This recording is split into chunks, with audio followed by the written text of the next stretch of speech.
100% fee రాయితీతో AI నేర్చుకోవాలనుకుంటున్నారా? Attend quality third gen AI test 2025.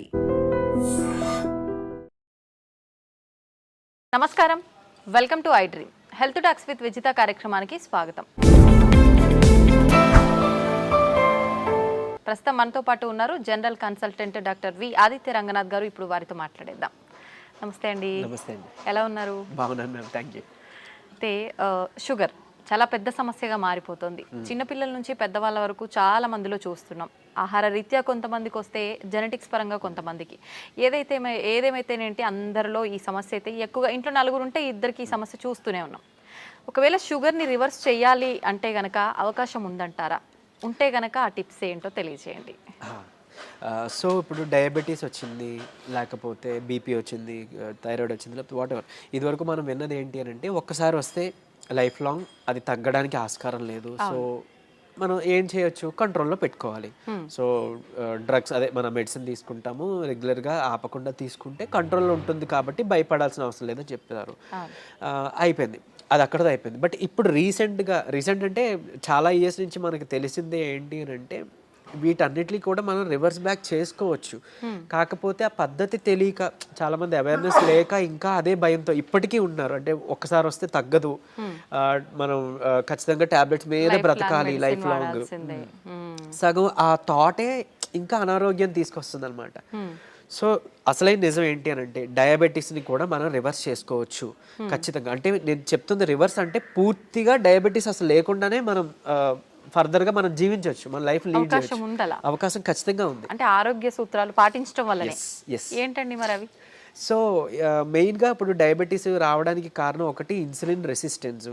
సరే, ఇన్సులిన్ రెసిస్టెన్స్ అంటే ఏం లేదండి, ఇప్పుడు మనం ఎక్కువసార్లు తీసుకుంటాం, డే మొత్తంలో ఎక్కువసార్లు తినడం, లేదా ఏదైనా మధ్యలో గ్యాప్స్లో మళ్ళీ ఇప్పుడు లంచ్, డిన్నర్, పొద్దున్న బ్రేక్ఫాస్ట్కి మధ్యలో మళ్ళీ ఏదైనా టీ, ఏదో కాఫీ అలవాటు ఉంటుంది, లేదంటే ఇంకేదైనా స్నాక్స్ తింటాం. ఇలాంటి అలవాటు ఎక్కువ అయిపోయి ఏంటి అని అంటే మనం ఏది తిన్నా ఏది తాగినా, అంటే వాటర్ తప్పిస్తే మిగిలిన ఏం తీసుకున్నా మన బాడీలో ఇన్సులిన్ ప్రొడక్షన్ జరుగుతుంది. సో టైప్ 2 డయాబెటీస్ అంటాం ఏంటి, ఇన్సులిన్ ప్రొడక్షన్ ఉంటుంది మన బాడీలో, జనరేట్ అవుతుంది, కానీ ఆ కణాలు సరిగ్గా ఇన్సులిన్ని యూజ్ చేసుకోలేకపోతున్నాయి. దాన్ని టైప్ 2 డయాబెటీస్ కింద పరిగణిస్తున్నారు. ఒకవేళ ఇన్సులిన్ ప్రొడక్షనే లేదు బాడీలో, మన ప్యాంక్రియాస్ సరిగ్గా పనిచేయట్లేదు, అందులో ఐలెట్స్ ఆఫ్ లాంగర్హాన్స్ అని ఒక కణాలు ఉంటాయి, దాని నుంచే మనకి ఇన్సులిన్ వస్తుంది. సో ఇన్సులిన్ సరిగ్గా ప్రొడక్షన్ లేదు అని అంటే అది టైప్ 1 కింద మనం పరిగణిస్తున్నాం. చిన్నపిల్లల్లో కూడా టైప్ 1 అది చూడొచ్చు. సో ఇప్పుడు ఇన్సులిన్ ప్రొడక్షన్ జరిగి మనం తిన్న ప్రతిసారి మన గ్లూకోజ్ లెవెల్స్ ఏదైతే ఉందో అది మేనేజ్ చేయడానికి ఇన్సులిన్ ప్రొడక్షన్ జరిగి, అంటే స్పైక్ అయ్యి అది కంట్రోల్ తీసుకొచ్చి మళ్ళీ అది ఇన్సులిన్ తగ్గి ఆ స్పైక్ తగ్గి మళ్ళీ మనం తింటున్నాం, మళ్ళీ పెరుగుతుంది కదా. ఇలా అస్తమానం పెరిగి తగ్గడం వల్ల మన బాడీ అలవాటు పడిపోతుంది ఆ ఇన్సులిన్, సెట్ అయిన ఇన్సులిన్ లెవెల్కి. సో ఇన్సులిన్ రెసిస్టెన్స్ వచ్చేస్తే ఏమవుద్ది, ఇదే గ్లూకోజ్ని, అంటే రోజువారీ తినే సేమ్ అదే మోతాదు ఒక గ్లూకోజ్ని మనకి ఇప్పుడు మెటబలైజ్ చేయాలి అని అంటే ఇన్సులిన్ ఈ మోతాదుకి మించి ఇంకా ఎక్స్ట్రా ప్రొడక్షన్ జరగాల్సి వస్తుంటుంది అనమాట. అంటే ఈ లెవెల్కి అది కంట్రోల్కి రావట్లేదు, దాన్నే ఇన్సులిన్ రెసిస్టెన్స్ అంటున్నాం. సో మనం చేయాల్సిన పని ఏంటి అంటే ఇన్సులిన్ రెసిస్టెంట్ తగ్గించి ఇన్సులిన్ సెన్సిటివిటీ మనం పెంచుకోవాలి ఒకటి. తర్వాత ఆహారంలో చిన్న మార్పులే, అంటే ఇప్పుడు డయాబెటీస్ మనం ఇది చేయాలి అని అంటే సరే ఏముంది రైస్ మానేయండి అని చెప్తారు, అంతే కదా, మాకు చాలా ఇబ్బంది, మేము చేయలేము అని అంటారు. అలా ఏం కాదు, కొన్ని పద్ధతులు ఉన్నాయి, నేను చెప్తాను ఇప్పుడు ఖచ్చితంగా. అది పాటిస్తే ఏకంగా డయాబెటీస్ చక్కగా కంట్రోలే కాకుండా రాబోయే రోజులు, అంటే మీకు ఫస్ట్ 3 months 4 months కంట్రోల్ తెచ్చుకుంటారు. ఆ పైనుంచి మనకి టార్గెట్ ఏంటి అని అంటే మనం వాడుతున్న మెడిసిన్ నెమ్మదిగా డోస్ తగ్గించుకోగలగాలి. అంటే తగ్గించగలగాలి అంటే ఆటోమేటిక్గా మనకి లెవెల్స్ తగ్గితే యాజ్ ఏ మీ డాక్టర్ కానీ మేము కానీ తగ్గించగలుగుతాం కదా. తగ్గించిన తర్వాత దీన్ని పూర్తిగా రివర్స్ బ్యాక్ చేసుకొని నార్మల్ లైఫ్, అంటే ఆ ఫుడ్ని తీసుకుంటూ చక్కగా మనం ఎలాంటి ట్రీట్మెంట్, అంటే ఈ డ్రగ్స్ తీసుకోకుండా ఉండడం. మళ్ళీ అది తగ్గిపోయిన తర్వాత మళ్ళీ పంచదార తినేస్తాం, మైదా పిండి తినేస్తాం, గోధుమ పిండి తినేస్తాం, లేకపోతే ప్రాసెస్డ్ ఫుడ్ తినేస్తాం. అంటే అసలు అదే మెయిన్ ప్రాబ్లం. అంటే high saturated fats, high carbohydrates ఉండడం వల్లనే మనకు వస్తుంది. ఇది వరకు వాళ్ళకి, అంటే మన పెద్దలకి అప్పట్లో ఎందుకు రాలేదంటే వాళ్ళు ఇవేం తీసుకోలేదు కాబట్టి వాళ్ళకి రాలేదు. సో మనం అది ఫుడ్డే ఇది ఫుడ్డే కదా, ఏదో నార్మల్ లైఫ్, అంటే తగ్గిన తర్వాత మళ్ళీ తినేయచ్చు అన్న వాళ్ళకి ఇది ఆన్సర్ చెప్తున్నా. సో అది కాదు, నార్మల్గా మీరు రైస్ తీసుకోవచ్చు, రైస్ పూర్తిగా మానే అవసరం లేదు, కాకపోతే రైస్తో పాటు కొన్ని తీసుకోవాల్సి ఉన్నాయి. సో చూడండి సింపుల్ టెక్నిక్, హై కార్బోహైడ్రేట్స్ తీసుకోకూడదు, హై కాంప్లెక్స్ కార్బోహైడ్రేట్స్ తీసుకోకూడదు, తర్వాత హై సాచురేటెడ్ ఫ్యాట్స్ తీసుకోకూడదు. సో ఇవి తప్పిస్తే మరి మిగిలిన ఆప్షన్ ఏంటి? కొంతమంది ఇక్కడ ఏం చేస్తారంటే కార్బోహైడ్రేట్స్ తీసుకోకూడదు అన్నారు కాబట్టి పూర్తిగా కార్బోహైడ్రేట్స్ని తగ్గించేస్తున్నారు, అంటే నో కార్బోహైడ్రేట్ ఫుడ్ అంటారు, అలా వెళ్ళిపోతున్నారు, కీటో డైట్స్ అని. అలా వద్దు. అలా అయితే ఏమవుతుందంటే మనకి ఇన్ని సంవత్సరాలు లేదా ఇన్ని జనరేషన్స్గా మనకి బాడీకి కార్బోహైడ్రేట్స్ అలవాటు, సో దాని డైజెషన్ అలవాటు. సో అక్కడ నుంచి మళ్ళీ అది బ్రేక్ డౌన్ అయ్యి గ్లూకోజ్ కింద మనకి కన్వర్ట్ అవుతుంది, మనకి శక్తిని ఇస్తుంది, బాగుంది. మీరు తినడం మానేస్తే ఒకటి మీకు కూడా బాడీకి అది కొత్తది ఏంటంటే కార్బోహైడ్రేట్స్ అసలు అది డైజెషన్ చేసే ఒక పద్ధతే మర్చిపోద్ది మన బాడీ. సో రేపు పొద్దున్న నార్మల్ సింపుల్గా కార్బోహైడ్రేట్స్ తీసుకున్నా దానికి చాలా కష్టపడాల్సి వస్తుంది. అండ్ ఈవెన్ ఒకవేళ జెనెటికల్గా నెక్స్ట్ జనరేషన్స్ పాస్ అయిన అయింది అనుకోండి, అది ఇంకా ఇబ్బందిగా, అంటే నార్మల్ అన్నమే మనం అరాయించుకోలేకపోవచ్చు, లేకపోతే నార్మల్ సమోసానే ఎంజాయ్ చేయలేకపోవచ్చు మనం. సో అట్లా. సో సరే ఓకే, హై కార్బ్స్ అంటే తెలుసు, ఈ రైస్ నార్మల్గా అవి తీసుకునేవి, ఈ రైసు తర్వాత ఈ మైదా గోధుమ పిండి ఇవన్నీ తినమని చెప్తుంటారు, అంటే రైస్ని తగ్గించి మైదా గోధుమ పిండి తినమని అంటారు కదా. సో అది కూడా రిఫైన్డ్ తీసుకుంటే, పంచదార లేకపోతే గోధుమ పిండి ఇవన్నీ రిఫైన్డ్ ఫ్లోర్ బయట కొని తెచ్చుకుంటే అది కూడా మళ్ళీ మనకు ప్రాబ్లమే. సో మనం మిల్లులో వెళ్ళి ఆడించుకుందాం, అంటే డైరెక్ట్గా వెళ్ళి మనం గోధుమలు అలాగా గోధుమలు, దానికి జొన్నలు యాడ్ చేయొచ్చు, రాగులు యాడ్ చేయొచ్చు, సోళ్ళు అంటాం కదా, సో అలా రాగి మాల్ట్లో తీసుకునే రాగులు అవన్నీ యాడ్ చేసి దాంతో మనం రొట్టిలానో లేకపోతే మిల్లెట్స్ ఏమైనా దానికి యాడ్ చేసి, కినోవా అని ఇప్పుడు వస్తుంది, సరే అంత అఫోర్డ్ చేయలేదు అన్న వాళ్ళకి పోనీ మనకి ఏమంటారు సామెలు, అరికిలు, గంటలు అలాంటివన్నీ తక్కువ రేట్కే వస్తుంటాయి కదా, అలాంటివి ఇంక్లూడ్ చేసుకోవచ్చు. పూర్తిగా రైస్ మానేమని నేను చెప్పట్లేదు, రైస్తో పాటు ఇది తీసుకోండి. సరే ఇదంతా కాదులేండి, ఓన్లీ రైస్ నాకు కర్రీ మాత్రమే అలవాటు ఉంది, పోనీ ఇంకేదైనా సింపుల్గా చెప్పండి అని అంటే ఉంది ఒక పద్ధతి. మనకి ఇప్పుడు ఇన్సులిన్ రెసిస్టెన్స్ అని మాట్లాడుకున్నామే, HbA1c మీ అందరికీ తెలుసు, 3 నెలల యావరేజ్ తీస్తే మనకి ఎంత ఉంది అనే దాని మీద మన డయాబెటీస్ ఉందా లేదా, కంట్రోల్లో ఉందా లేదా అని తెలుస్తుంది. సో దాన్ని మనం కంట్రోల్ పెట్టడానికే కదా ఇప్పుడు అన్నీ చెప్తున్నాం, మన ఇన్సులిన్ వాడాలన్నా లేకపోతే ఈ మెట్ఫార్మిన్ మన డయాబెటీస్ డ్రగ్స్ వాడాలంటే కూడా మనకు అలానే దేవుడు కూడా ఇచ్చిన ఆహారంలో ఈ పని చేసే ఉన్నాయి. ఏంటి అని అంటే ఒకటి కీరా దోసకాయలు, తర్వాత పంకిన్ సీడ్స్ గుమ్మడి గింజలు, తర్వాత పాలకూర. వీటిలో ఏంటంటే పాలకూరలో తర్వాత పంకిన్ సీడ్స్లో వైటమిన్ ఈ ఉంటుంది, అది మీ HbA1cని చక్కగా కంట్రోల్ తీసుకొస్తుంది. అండ్ ఇప్పుడు చెప్పిన ఆహార పదార్థాల్లో మీకు ఇన్సులిన్ రెసిస్టెన్స్ని తగ్గించి సెన్సిటివిటీని పెంచే ఉంటాయి. సో ఇప్పుడు సరే కొంత లిస్ట్ చెప్తాను చూడండి. మష్రూమ్స్ బాగా అదే మన ఉడకబెట్టిన గుడ్లు ఫుల్గా విత్ సొనతో పాటు తీసుకోవాలి, అది కొలెస్ట్రాల్ కాదు, మంచి కొలెస్ట్రాల్ తీసుకోండి.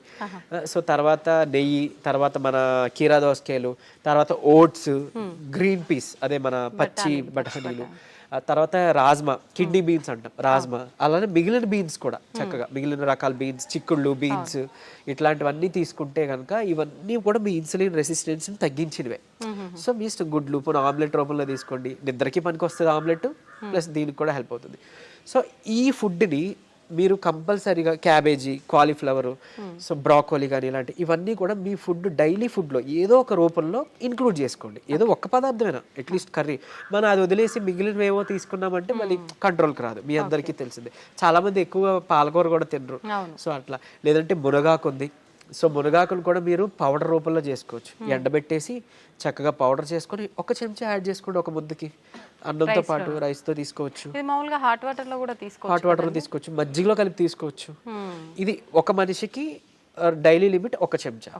సో అట్లా అని ఇప్పుడు ఏం చేస్తారంటే కొంతమంది ఏదైనా రసం, చారు దాంట్లో కలిపేస్తారు, బట్ అది కలిపేస్తే అంటే ఇంట్లో 3 members 4 members ఉంటే అందులో ఎవరికి ఎంత వెళ్ళేది తెలియదు కదా. సో డైరెక్ట్గా మీరు కలుపుకోవడం బెటర్, ఏదర్ వాటర్లోనో మజ్జిగలోనో లేదా మీ అన్నం గిన్నెలోనో. ఇంకోటి అన్నము, ఇప్పుడు అలానే అదే అన్నము కూర తినే ముందుగా 1 కప్పు కీరా దోసకాయ తీసుకోండి, లేదా బీన్స్, మొలకలు తీసుకోండి చక్కగా, ఇవన్నీ మీకు హెల్ప్ అవుతుంది. లేదంటే మన దాలిమ్మ గింజలు 1 కప్ పెట్టుకోవచ్చు, పెట్టి ముందు అది తిని తర్వాత అన్నము కూర మనం తీసుకుందాం. అలానే అన్నం తినే ముందు, టిఫిన్ తినే ముందు, నైట్ డిన్నర్ చేసే ముందు ఏం చేయొచ్చు అనంటే కొంచెం పెప్పర్ అంటే మన మిరియాల పొడి 1 చిటికెడు తీసుకొని నిమ్మరసం యాడ్ చేసి కొంచెం గోరువెచ్చని నీటిలో ఒక కప్పు లేదా 1 గ్లాసు గోరువెచ్చని నీటిలో కలిపి తాగేసేయండి. ఎందుకు అనంటే ఇప్పుడు ఈ పెప్పర్లో ఉండే పైపరిన్ అనేది మన ఏమంటారు యాక్టివ్ ఇంగ్రీడియంట్, మెడిసినల్ వాల్యూ ఉండే ఇంగ్రీడియంట్. ఇది మన లివర్లో ప్యాంక్రియాస్లో అదే ఎక్కడి నుంచి అయితే ఇన్సులిన్ వస్తుందో అందులో అక్కడ డైజెషన్ ఎంజైమ్స్ని వాటిని కూడా మంచిగా ఇది ఏమంటారు మెటబాలైజ్ చేస్తుంది. కరెక్ట్గా మెటబాలిజం బాగా జరిగి ఎంజైమ్స్ అన్ని మంచిగా ఫంక్షన్ అయ్యేలా చేస్తుంది. సో తర్వాత ఇంకొకటి మోర్ ఓవర్ ఈ ఏవైతే కాంప్లెక్స్ కార్బోహైడ్రేట్స్ మన హై కార్బ్స్ అన్నాం కదా దాన్ని బాగా కరెక్ట్గా డైజెషన్ జరిగేలాగా మెటబాలైజ్ అయ్యేలాగా ఇది హెల్ప్ చేస్తుంది. అండ్ ఈవెన్ మన పోషకాలు ఏవైతే ఉన్నాయో ఆకుకూరలోనో లేకపోతే మనం తీసుకునే ఫుడ్లోనో అవి మన వంట పట్టడం అంటాం కదా మన అబ్జార్ప్షన్ అవి అబ్జార్బ్ చేయడానికి ఈ పైపర్ ఈ పెప్పర్ మన మిరియాలు పొడి చాలా బాగా హెల్ప్ చేస్తుంది. సో ఈ రూపంలో తీసుకున్నారనుకోండి మీరు తిన్న తర్వాత పెరిగే షుగర్ లెవెల్స్ కంట్రోల్కి వస్తాయి అండ్ ఈవెన్ మనకి లోపల ఫంక్షనింగ్ బాగా మెరుగుపడుతుంది. ఇకపోతే డయాబెటీస్ రివర్సల్ గురించి వద్దాం. సో నేను ఇప్పుడు చెప్పింది 3 to 4 months చేస్తే ఖచ్చితంగా మీ షుగర్ లెవెల్స్లో చాలా వరకు మీకు తగ్గడం మీరే గమనించుకుంటారు. మీరు ఇంత అద్భుతంగా పనిచేస్తుందా అని అంటారు. ఎందుకనంటే చాలా మందికి ఒకటి ఉండిపోయింది సైకలాజికల్గా అంటే drugs like what ever medicine మాత్రమే మెడిసిన్, ఫుడ్ అంటే జస్ట్ ఆహారం మాత్రమే. అసలు కాదు. మీకు గుర్తుండుంటే ఎప్పుడైనా మీ నాన్నమ్మలు అమ్మమ్మలు మీకు ఎప్పుడైనా పొట్టనొప్పి వచ్చింది అని అంటే ఏదైనా వాము కొంచెం సాల్ట్ కలిపిస్తే వెంటనే తగ్గడం మనం గమనించి ఉంటాం. లేదంటే మెంతులు మింగేసి తాగేయండి వాటర్ అంటాం. అవన్నీ ఎందుకు పనిచేస్తున్నాయి? ఇప్పుడు యాంటాసిడ్స్ ఏవో వెళ్ళి పరగడుపున మాత్రలు మనం పైకి వెళ్ళి తెచ్చుకొని వేసుకుంటున్నాం. అవేం అవసరం లేకుండా వాళ్ళు బతికారు కదా. ఎలా బతికారు? ఇలానే ఇవన్నీ ఫుడ్డే మెడిసిన్.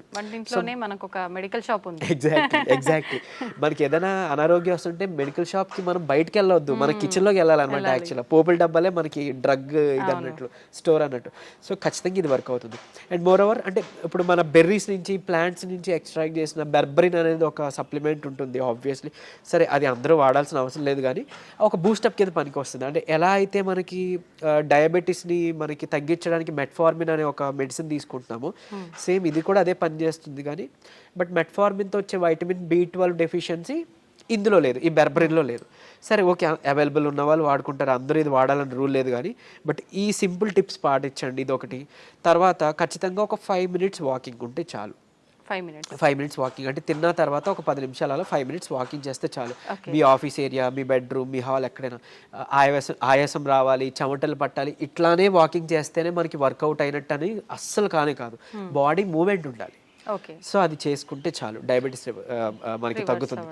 రివర్స్కి చెప్పుకున్న ఇందాక ఇంగ్రీడియంట్స్ ఉన్నాయి కదా, పంకిన్ సీడ్స్ అవ్వచ్చు, మన HbA1c కంట్రోల్ చేసి ఇన్సులిన్ సెన్సిటివిటీ పెంచేవి, ఇవి మీరు చేసుకుంటే 3 to 4 months ఖచ్చితంగా రివర్స్ అయిపోతుంది. ఇప్పుడు చాలా మంది మనం చూస్తూ ఉంటామండి, జామకాయ ఆకులు, లేత చిగుర్లు అని చెప్పి, లేదు అంటే తిప్పతీగ అని చెప్పి, ఇలాంటి కొన్ని ఆకులతో వేణిల్లో వేసి మరిగించిన వాటర్ తాగుతుంటారు షుగర్ ఉన్న వాళ్ళు. ఇది వర్క్ అవుతుంది అంటారా? యాక్చువల్గా ఇప్పుడు జామాకులు ఉన్నాయి కదా, లేత తీసుకొని ఒక 4 ఆకులు మనం వేడి నీటిలో వేసి మరిగించి కషాయంలా తీసుకొని ఉదయం సాయంత్రం లేదా ఒక పూట అట్లీస్ట్ పరగడుపునైనా కానీ తాగితే కనుక అమోఘంగా ఆ రోజే పెరిగిన షుగర్ లెవెల్స్ తగ్గిపోయాయి. సో నేను ప్రీవియస్ వీడియోలో జామాకులు కషాయం గురించి చెప్పినప్పుడు చాలా మంది ఫోన్ చేసి అంటే ట్రై చేసి చక్కగా ఫస్ట్ నమ్మారు, ట్రై చేశారు. చేసి ఒక 2 daysలో వాళ్ళు ఫోన్ చేసి సార్ అంటే మాకు 1 day 2 dayలోనే ఇంత బాగా పనిచేస్తుంది, కంటిన్యూ చేయొచ్చు అంటారా, ఎక్కువ కాలం అన్నారు. బేసిక్గా చేయొచ్చండి, చేసుకోండి అని చెప్పారు. సో ఈవెన్ అది వాళ్ళకి ఏంటంటే డయాబెటీస్ ఎక్కువ, షుగర్ లెవెల్స్ ఎక్కువ ఉండడం వల్ల కొంతమందికి నిస్సత్తువ నీరసంగా ఉంటుంది కదా, దాన్ని కూడా ఇది మనకి జామాకులు బాగా హెల్ప్ అవుతుంది. జామకాయ తినొచ్చు, బొప్పాయి తినొచ్చు, అట్లనే జామాకులు కషాయం బాగా హెల్ప్ అవుతుంది, తీసుకోవచ్చు. తిప్పతీగ కూడా తీసుకోవచ్చు. బట్ తిప్పతీగ చాలా మంది తెలియక కోవిడ్ టైంలో అంటే ఇప్పుడు వైరస్ నుంచి బయటపడాలని తెలియక చాలా మంది ఓవర్ డోసెస్లో తీసుకుని వితిన్ 15 daysలో వాళ్ళ లివర్ మొత్తం డ్యామేజ్ అయ్యి ఎమర్జెన్సీ వార్డులో అడ్మిట్ అవ్వడం, చనిపోవడం జరిగింది. కానీ నేను ఇక్కడ చెప్పే ఒక ముక్క, తిప్పతీగ ప్రాబ్లం కాదు, ఓవర్ డోస్ ప్రాబ్లం. కాబట్టి తిప్పతీగని మనం ఇప్పుడు ఒకవేళ ఒక లైక్ 1 inch తీసుకున్నాం అనుకోండి, ఆ రూట్ ఏదైతే ఉందో దాన్ని బాగా బాయిల్ చేసి మనం దాన్ని తాగొచ్చు. దాంట్లో కొంచెం ఉసిరి పొడి యాడ్ చేయొచ్చు, లేదంటే మునగాకు యాడ్ చేసుకోవచ్చు 1/2 spoon అట్లా. ఇలాగా మనం తీసుకున్నాం అనుకోండి మనకి మంచిగా బెనిఫిటే. ఇప్పుడు అలాగని ఏంటి ఫ్లాక్ సీడ్స్ ఉన్నాయి, అవిసె గింజలు ఉన్నాయి. అవిసె గింజలు మనకి కొలెస్ట్రాల్ తగ్గిస్తుంటుంది, డయాబెటీస్ని రివర్స్ చేస్తుంది బాగా. అంటే ఒక 2 చెంచాలు మనం పౌడర్లా కానీ తయారు చేసుకొని మనం ఫ్లాక్ సీడ్స్ తీసుకుంటే, ఇదే ఫ్లాక్ సీడ్స్ గురించి ఒక పేపర్లో ఒక ఆర్టికల్ వచ్చింది. ఏంటి ఫ్లాక్ సీడ్స్ తీసుకోకూడదు, లివర్కి మంచిది కాదు, లేకపోతే ఇంకోటి ఏదో అని. కరెక్టే, ఏదైనా అతిగా తీసుకుంటే మనకి ఫుడ్ అయినా ఆబ్వియస్లీ కదా. సో అంతే, అది పట్టుకొని ఉండొద్దు. అరే ఇప్పుడు తిప్పతీగ ఏదో ప్రాబ్లం, సరే తిప్పతీగ పక్కన పెడితే అట్లీస్ట్ ఫ్లాక్ సీడ్స్, ఉసిరికాయ ఫ్లాక్ సీడ్స్, లేకపోతే మన ఏమన్నాం మన పెప్పర్, సో ఇట్లాంటివి ఉన్నాయి కదా, వీటి వల్ల ఏం చేయటం జరగదు. డ్యామ్ షూర్ మంచిదే. సో లిమిట్లో తీసుకోండి. ఇంకోటి ఫ్లాక్ సీడ్స్ గురించి ఇప్పుడు మాట్లాడుకున్నాం కాబట్టి చాలా మంది తెలియక దాన్ని పౌడర్ చేసి స్టోర్ చేసుకుంటున్నారు. వద్దు, అది ఏంటి అని అంటే ఆక్సిజన్ కి సెన్సిటివ్ అనమాట, ఎయిర్ సెన్సిటివ్ యాక్చువల్గా. దీన్ని మనం ఎంత ఎయిర్ టైట్ దీంట్లో స్టోర్ చేసుకున్నా, ఎంత అమోఘంగా పనిచేస్తుందో ఇది అంత చేడ్ చేస్తుంది స్టోర్ చేస్తే. ఆక్సిడైజ్డ్ అయిపోతే మనం ఎంత ఇది చేసినా అది అయిపోతుంది. సో ఫ్రెష్గా తయారు చేసుకోండి. ఒక 2 చెంచాలు చిన్న మిక్సీ గిన్నెలో మాత్రం అవుతుంది, పెద్ద మిక్సీ గిన్నెలో అవ్వదు. సో చేసుకొని మీరు బటర్ మిల్క్లో మిక్స్ చేసుకోవచ్చు. కొలెస్ట్రాల్ తగ్గుతుంది, డయాబెటీస్ రివర్సల్కి హెల్ప్ అవుతుంది. అండ్ ఈవెన్ మనకి బయట బనానా ఫ్లోర్ అని దొరుకుతుంది, అరటి దీని నుంచి తీసిన పిండి. సో అది ఆన్లైన్లో వాటిలో అవైలబుల్, దాన్ని తెచ్చుకోండి. ఒక చెంచా చక్కగా బటర్ మిల్క్ దీంట్లో మిక్స్ చేసుకోండి. ఈ ఫ్లాక్ సీడ్స్ని మిక్సీలో పౌడర్ చేసుకోండి, పరగడుపునే తాగండి. మీకు డయాబెటీస్ని కంట్రోల్ రివర్స్ చేయడానికి హెల్ప్ అవుతుంది. ఎందుకు అంటే రెసిస్టెన్స్ స్టార్చ్ అదన్నీ ఉంటేనే మనకి యూజువలీ చాలా ఇదనమాట. సో డయాబెటీస్ రివర్స్ చేయడంలో ఈ అరటి ఫ్లోర్ ఏదైతే ఉందో అమోఘంగా పనిచేస్తుంది. ఒక్క చెంచా చాలు. మీరు తినే దాంట్లో ఎందులో కలుపుకోవచ్చు. ఈవెన్ ఏమంటారు, మీరు తినే ఏదైనా అట్టు రొట్టెలో వేసుకోండి, లేదంటే ఇలా బటర్ మిల్క్లో మిక్స్ చేసుకోండి. ఇది ఖచ్చితంగా మీ డయాబెటీస్ రివర్సల్కి హెల్ప్ అవుతుంది. సో ఎందుకు, ఇన్సులిన్ రెసిస్టెన్స్ మనకి మెయిన్గా రివర్స్ అవుతుంది కదా, అంతే. ఇదే సీక్రెట్ ఫార్ములా. ఇది నమ్మి చేయండి, నిజంగా చెప్తున్నా. మీరు ఇయర్స్ డ్రగ్స్ అది వాడాల్సిన అవసరం లేదు. అండ్ ప్రీవియస్గా ఒక వీడియోలో నేను చెప్పాను, లైక్ పరగడుపున ఒక చెంచా కలబంద గుజ్జు తీసుకోండి అని. అది నేను ఎక్కడో మెడికల్ క్యాంప్కి వెళ్ళినప్పుడు ఒక ఆవిడ నా వీడియో చూసారంట, ఆవిడ కంట్రోల్ అయింది. సో మీరు ఇదివరకు వాడేవారు కదండి ట్యాబ్లెట్, ఈ నెల చాలా వరకు తగ్గింది. ఏం చేశారంటే, మీ వీడియో చూసాను సార్, యాక్చువల్గా కలబంద గుజ్జు చెప్పారు, పరగడుపును తీసుకోవడం మొదలు పెట్టాను, నాకు ట్యాబ్లెట్ తగ్గిపోయింది, సగానికి సగం డోస్ తగ్గిపోయింది. And with in next 2nd or 3rd monthలో ఆవిడకి పూర్తిగా నేను ఆపేశాను. ట్యాబ్లెట్ తీసుకోవాల్సిన అవసరం లేదు, ఆవిడకి డౌన్ అయిపోతుంది. సో అంత బాగా పనిచేస్తాయి మనకి దేవుడు ఇచ్చిన ఇవన్నీ మెడిసిన్సే. సో ఇందులో చెప్పింది ఏదైనా వాడుకోండి. మీకు ఏం పని చేసిందో కమెంట్లో చెప్పండి. సో మిగిలిన వాళ్ళకి ఇన్స్పైరింగ్గా ఉంటుంది. అండ్ ఏది పని చేయలేదో లైక్ నాకు తెలిసినప్పుడు నేను సజెస్ట్ చేయగలుగుతాను మీకు ఆల్టర్నేట్గా. ఓకే, థ్యాంక్ యూ అండి. నిజంగా చాలా యూస్ఫుల్ టిప్స్ అనేది తెలియజేయడం జరిగింది. నమస్తే.